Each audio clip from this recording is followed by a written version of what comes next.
छात्रों पे आंसू गैस के गोले क्या मांग रहे थे?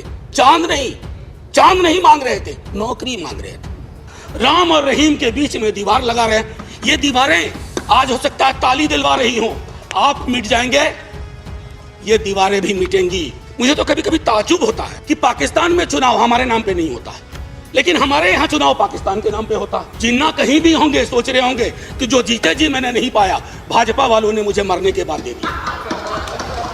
अब पहले नेता लोग काम करते थे तो लोग कहते थे अरे सोच दम ईमानदार है, काम दमदार है। अब लगता है दूसरे का भरोसा नहीं, खुद ही छपवा दो, सोच ईमानदार काम दमदार। 116 मुल्कों में आप 101वें नंबर पे हैं। भुखमरी पेट की लानत सबसे बड़ी लानत होती है। अगर मंदिर भी बनवा रहे हैं तो उसमें प्रसाद चढ़ाने के लिए पैसा चाहिए।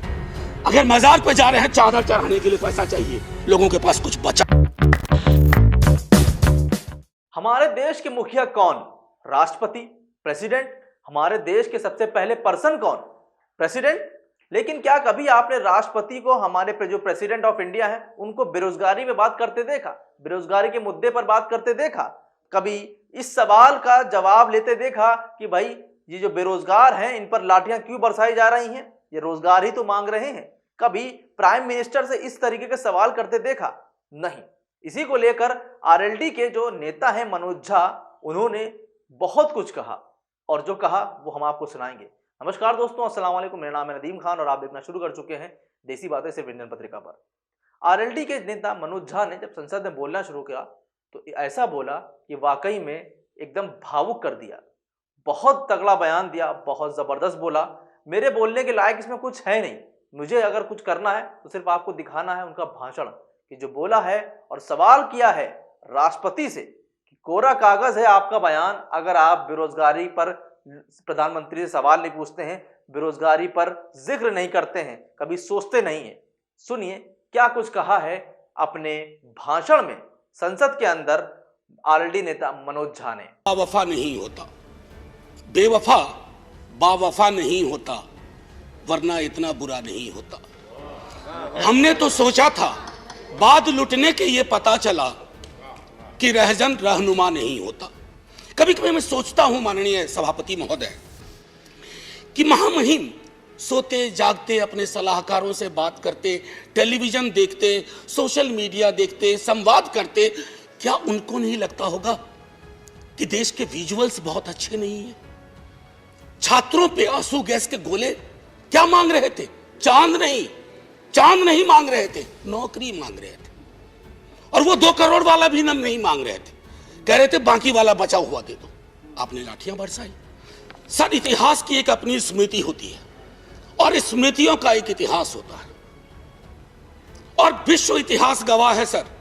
जिस किसी ने भी अतीत की स्मृतियों के साथ छेड़छाड़ करने की कोशिश की, उसको बदलने की कोशिश की, वो इतिहास के फुटनोट में चले गए। इतिहास नहीं बदला, वो इतिहास के फुटनोट में चले गए। नेताजी सुभाष बोस, अरे देश के नेताजी हैं, आपने उनको इंपीरियल कैनोपी में रखने का, अगर नेताजी कहीं से आ जाते हैं तो कहते कैनोपी मत रख भाई, दिलों में रख, दिलों में रख। मैं ये इसलिए कह रहा हूं, मैंने नेताजी की चिट्ठियां पढ़ी हैं नेहरू जी के नाम, मैंने नेताजी की चिट्ठियां पढ़ी हैं बापू के नाम, मैंने नेताजी की चिट्ठियां पढ़ी हैं तमाम उस दौर के लीडर्स के नाम। कहां कद था नेताजी का, नेहरू जी का, बापू का, पटेल का, और विवेचना कौन लोग कर रहे हैं? मैंने इसी सदन में कहा था कि बौनी समझ के लोग लंबा इतिहास नहीं लिख सकते, लंबी लकीर नहीं खींच सकते।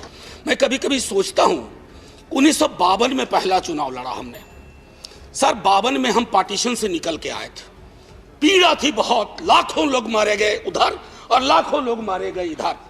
लेकिन सर 52 का चुनाव हुआ था समावेशी विकास पर, रोजगार पे।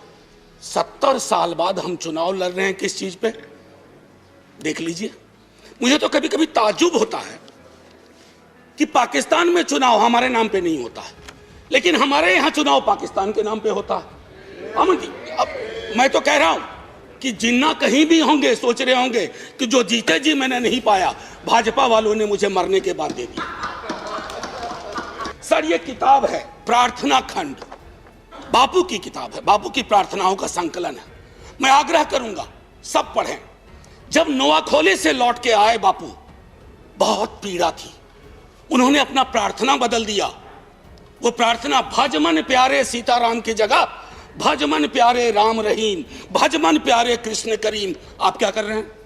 कृष्ण और करीम के बीच में कटीली दीवार लगा रहे हैं, राम और रहीम के बीच में दीवार लगा रहे हैं। ये दीवारें आज हो सकता है ताली दिलवा रही हों, आप मिट जाएंगे, ये दीवारें भी मिटेंगी।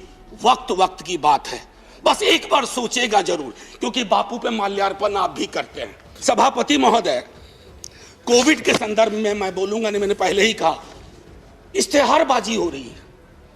जो सरकारें, मैं सिर्फ केंद्र को नहीं कह रहा हूं, जो सरकारें कोविड के वक्त में नदारद थी, सोशल मीडिया गवाह है, वो सरकार 4 पन्ने का इश्तेहार दे रही है।